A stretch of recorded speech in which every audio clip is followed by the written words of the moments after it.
My dear respected brothers, sisters and dear listeners, we come to the plains of Karbala. We're speaking about none other than Sayyidina Hussein radiyallahu ta'ala anhu. Sayyidina Hussein radiyallahu ta'ala anhu is the grandson of the beloved Prophet Muhammad sallallahu alayhi wasallam. We find that Nabi Kareem sallallahu alayhi wasallam loved him and his brother Hassan and Hussein tremendously. Hassan and Hussein radiyallahu anhuma would play on the shoulders of the Prophet sallallahu alayhi wasallam. When he was giving khutbah and they walked in, he would sit and allow them to sit on his lap. When he was making a ruku, they would jump on his back. And once Sayyidina Umar ibn al-Khattab radiyallahu anhu said, "Ni'mal markoob, what a beautiful conveyance you two have." The Prophet said, "Leave the conveyance, wa ni'mal rakiban, what great riders are they not?"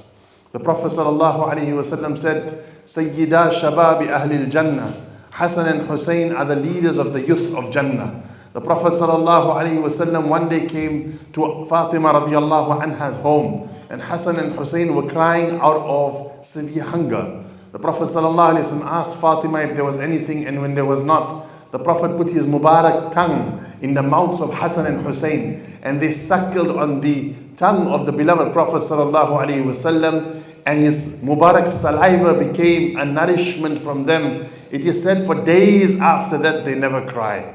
My beloveds, Hassan and Hussein was so beloved to the Prophet sallallahu alaihi wasallam that the Prophet sallallahu alaihi wasallam threw his gown over them and he said, "Hada ahlu bayti, this is my family. Man ahabbahuma faqad ahabbani, the one whom loves the two of them, he loves me. Waman abghadahuma, and the one who dislikes them and harbors hatred against Sayyidina Hassan and Hussein, in actual fact has a problem with me."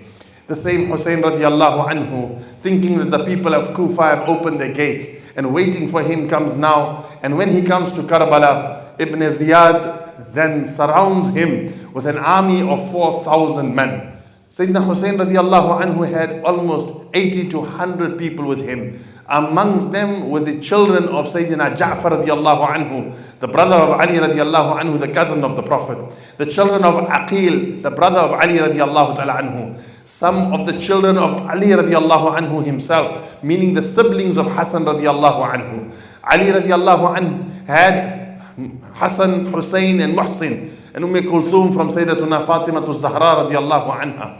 And then from a lady from the Hanafiya tribe, Muhammad bin al-Hanafiya. However, Muhammad bin al-Hanafiya was not with, and Hassan radiallahu anhu passed away earlier on. But Sayyidina Ali radiallahu anhu, the daughter of Zainab radiallahu anha, the daughter of Rasulullah, the granddaughter of Rasulullah sallallahu alayhi wasallam, her name was Umama. After Fatima radiallahu anha passed away, this was her niece. She said to Ali, "Marry her." So Ali radiallahu anhu married her and he had children from her. So these are the granddaughters of Rasulullah from his daughter, and subhanallah is the children of Ali radiallahu ta'ala anhu.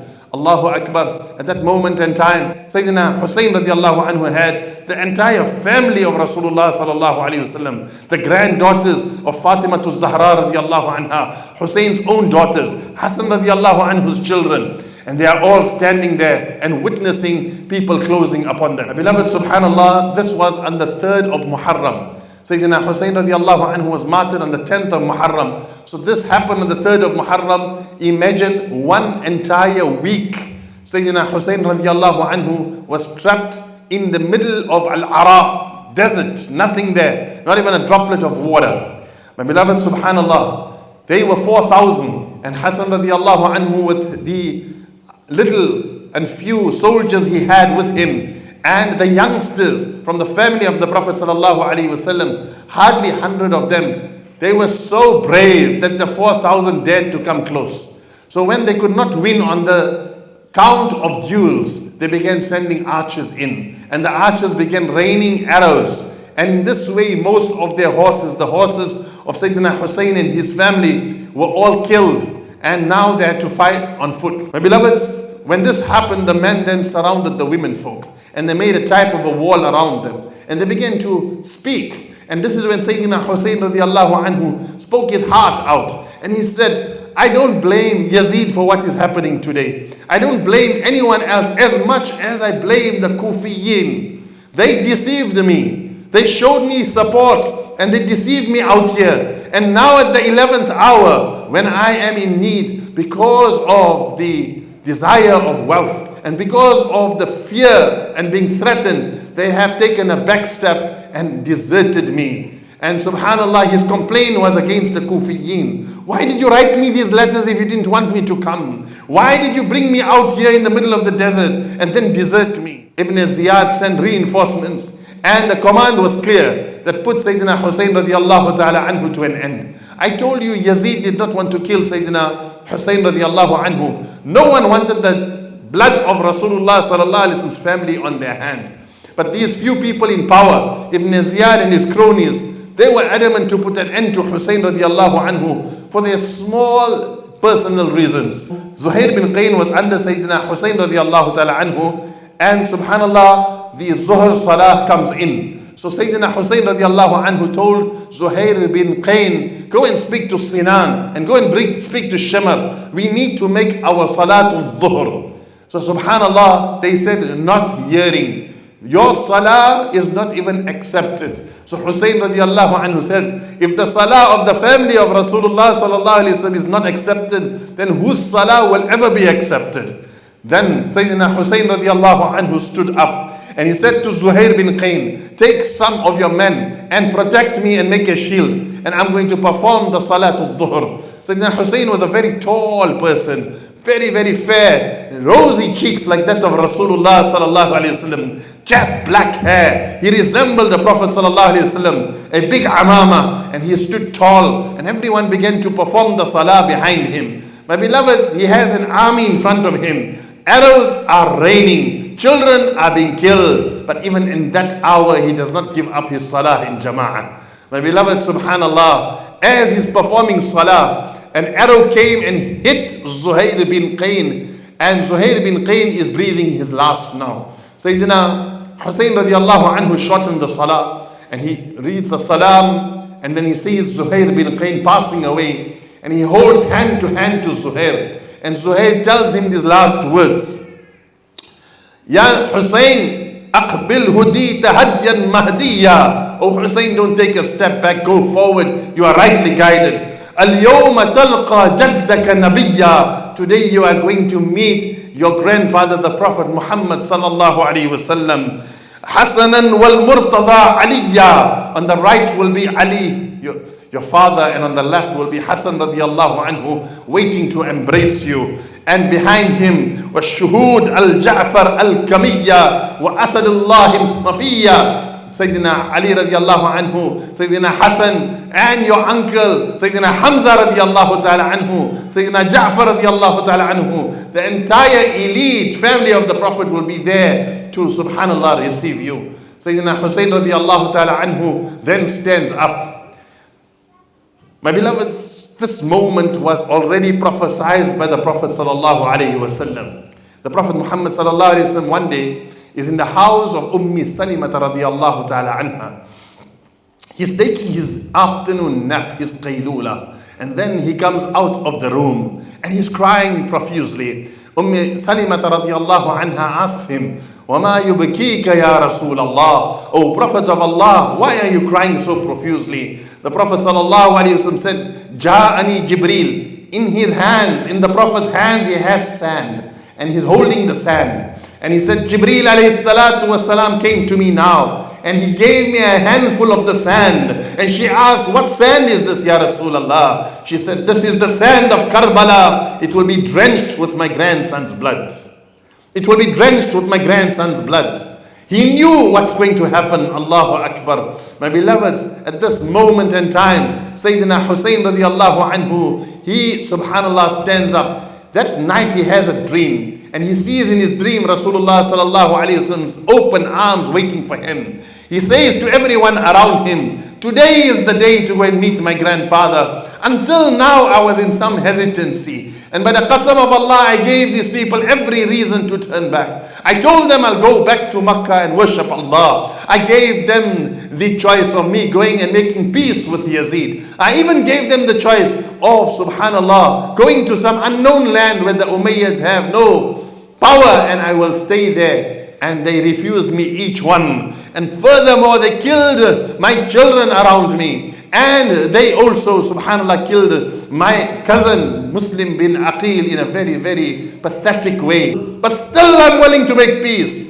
But now that they have attacked me in salah, now it is shahada and meeting my Habib Mustafa sallallahu alayhi wasallam. He then, subhanAllah, took out his sword and he said, Ash-shahada, Ash-shahada. His eldest son, Ali al-Akbar, came. And Ali said, Dad, wait, I will lead the attack. You stay with the women folk. And he dashes forth. And subhanAllah, what one person with few 10 people around him going to do to 4,000? In a short while, Ali Akbar passed away.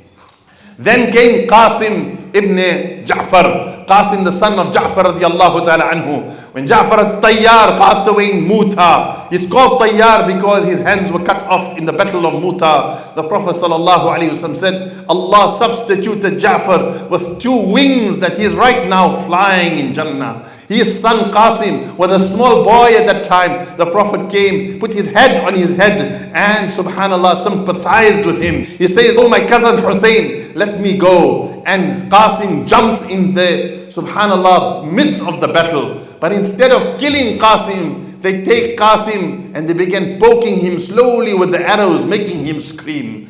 When Hussein radiallahu anhu saw the pain, like a lion he dashed forth and single-handed, he's after all Hussein, the son of Ali ibn Abi Talib radiallahu anhu. Ali radiallahu anhu's poetry is famous. Ana al-Haydara, I am the lion. Subhanallah. Hussein radiallahu anhu goes and in one dash he pushes everyone back and he brings Qasim back. But Qasim passes away in his lap. There's a small stall and they give him some minutes and he thought that they got scared and went back. And his children are screaming and crying because of the noise. Of course, the heat and there's no water. He has a small son by the name of Abdullah. Abdullah is only 2 years old. Sayyidina Hussein radiallahu ta'ala anhu picks up Abdullah and he hugs Abdullah and he's walking with Abdullah and giving Abdullah a soothing hug to give him some sort of comfort. And there one of the archers, they, subhanallah, shoot an arrow and the arrow comes and hits Abdullah right in the neck. And the small baby, the great grandson of Muhammadur Rasulullah, passes away in his father's arms. This was enough to spark Sayyidina Hussein radiallahu anhu. There were only 35 men left. And he said, now there's no turning back.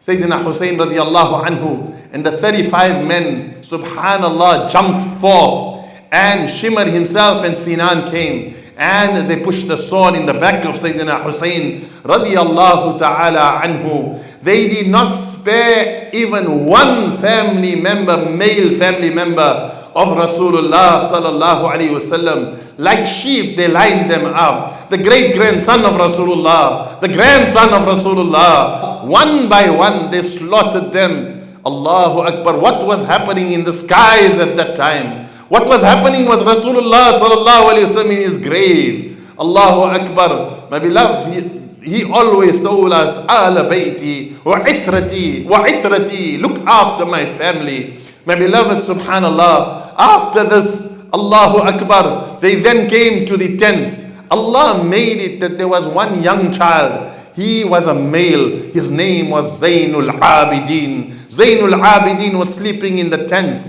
He was under a blanket, so no one seen him. So they spared his life thinking he was a girl. Otherwise, subhanallah, the family of Rasulullah sallallahu alaihi wasallam would have been cut off.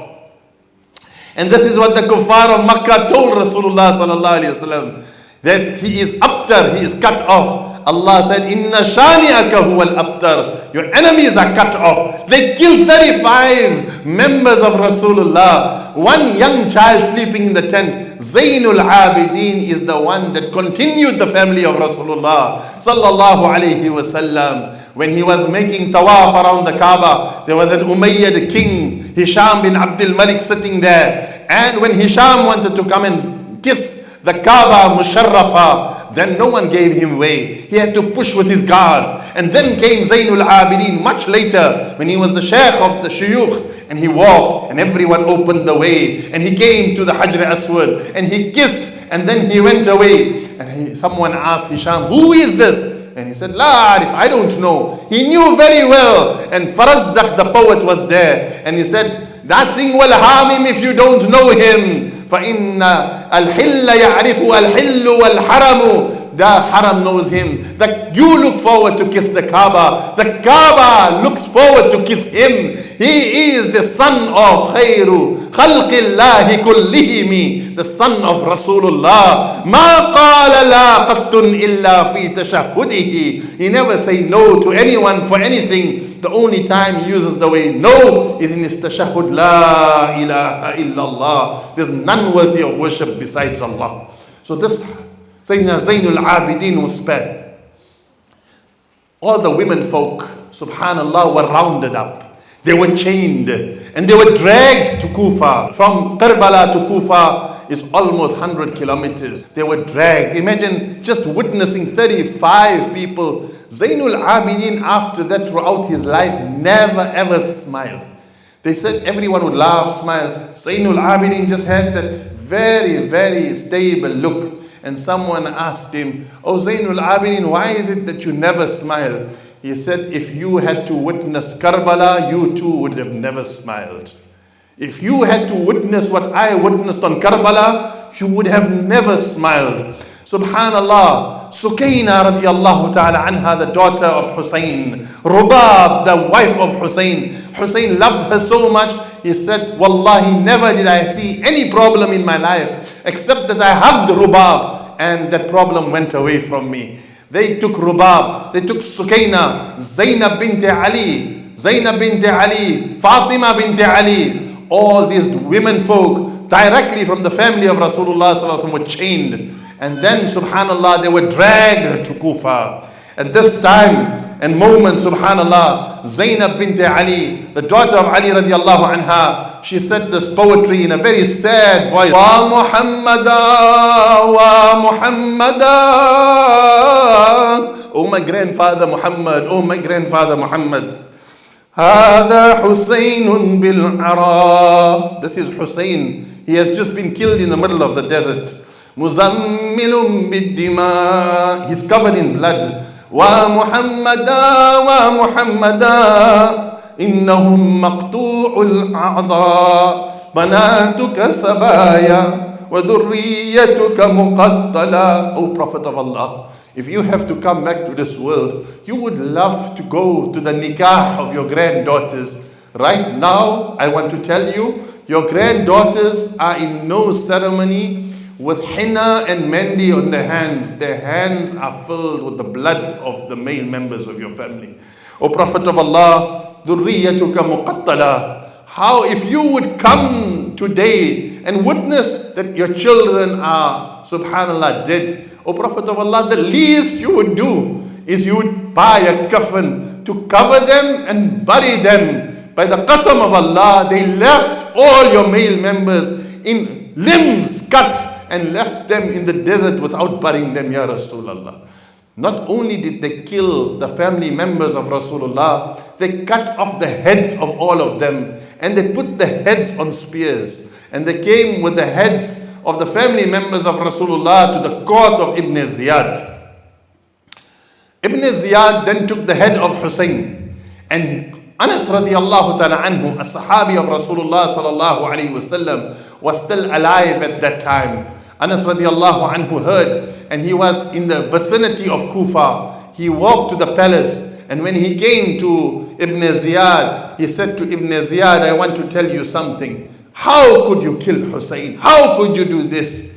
And Ibn Zeeyad said, if you don't keep quiet, I'll kill you like how I killed him. And then he took a stick and he began to poke the eyes of Hussein radiallahu anhu and poke the tongue of Hussein radiallahu anhu. And Anas said, I don't care, you kill me or you don't kill me. Listen from me, O Ibn Zeeyad. Those eyes that you poke and the tongue that you poke, I myself with my eyes witnessed the Prophet sallallahu alaihi wasallam kissing them every day. I saw the Prophet kissing these lips. I saw the Prophet kissing these eyes of Hussein. How dare you take and poke it? The Rawi mentioned that subhanallah, that head was then wrapped up and sent to Yazid. Subhanallah, history has it that hardly few years later, the people rebelled against Ibn Zeeyad, and they killed Ibn Zeeyad, and they cut the head of Ibn Zeeyad, and Ibn Ziyad's head was also on a tray, and it also went to Damascus. And the person who cut the head of Ibn Zeeyad, his name was Mukhtar. Few years later, the people rebelled against him, and his head was also cut. And he said that subhanallah, 3 or 4 heads of rulers after that were all cut and presented in trays. وَهَكَذَا يَفْعَلُ الدُّنْيَا بِكِلَابِهَا. This is how the world treats its dogs. My beloveds, it is said when Ibn Ziyad's face was brought, when it was cut, and they opened the subhanallah wrapper, a snake came out of his one nostril and went into the other. In the world, Allah showed them the adhab. The women folk were brought then from, subhanallah, from Kufa to Damascus. And from Damascus, they had very, very fiery words to Yazid. But Yazid was very sorry of what happened. Although we cannot say he is 100% subhanallah clear, he definitely had a hand. But Ibn Ziyad had a greater hand. And greater than Ibn Ziyad and Yazid were the people of Kufa. Were the people who called themselves Shi'an Ali, the supporters of Ali. But on the 11th hour, they let Hussein radiallahu anhu down. And they allowed him to be how he was. Subhanallah, my beloveds, then they were all escorted to Medina Munawwara. And till today, the home that was built for them is there. The house where Zainul Abidin grew up. My beloved, subhanallah, this is the family of Rasulullah sallallahu alaihi wasallam, and this is the ill fate that met them. One day, Sayyidina Abdullah bin Umar radiallahu anhu was by the Kaaba, and someone came to him and said to him, "Oh Ibn Umar, in ihram, when a mosquito comes and you in ihram and you kill a mosquito and blood comes out, does it affect the ihram? Should we give kafara?" And Ibn Umar looked at the guy and said, "Where are you from?" He said, "I come from Kufa." He said, "You people allowed the blood of Rasulullah's son to flow.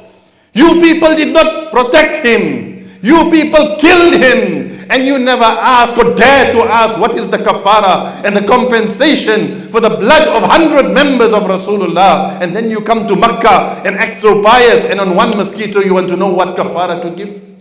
So my beloved, subhanallah, in the end of the dunya, in the end of the day, subhanallah, Sahaba had to give these sacrifices. And today we understand that today the deen has reached us. They were not fighting for power. They were fighting to retain the beauty and the value of the teachings of Rasulullah sallallahu alayhi wasallam. Tomorrow, inshallah, join me. We will discuss Hajjaj bin Yusuf, and we'll come to Makkah Mukarramah and discuss more about the happenings of Abdullah bin Zubayr.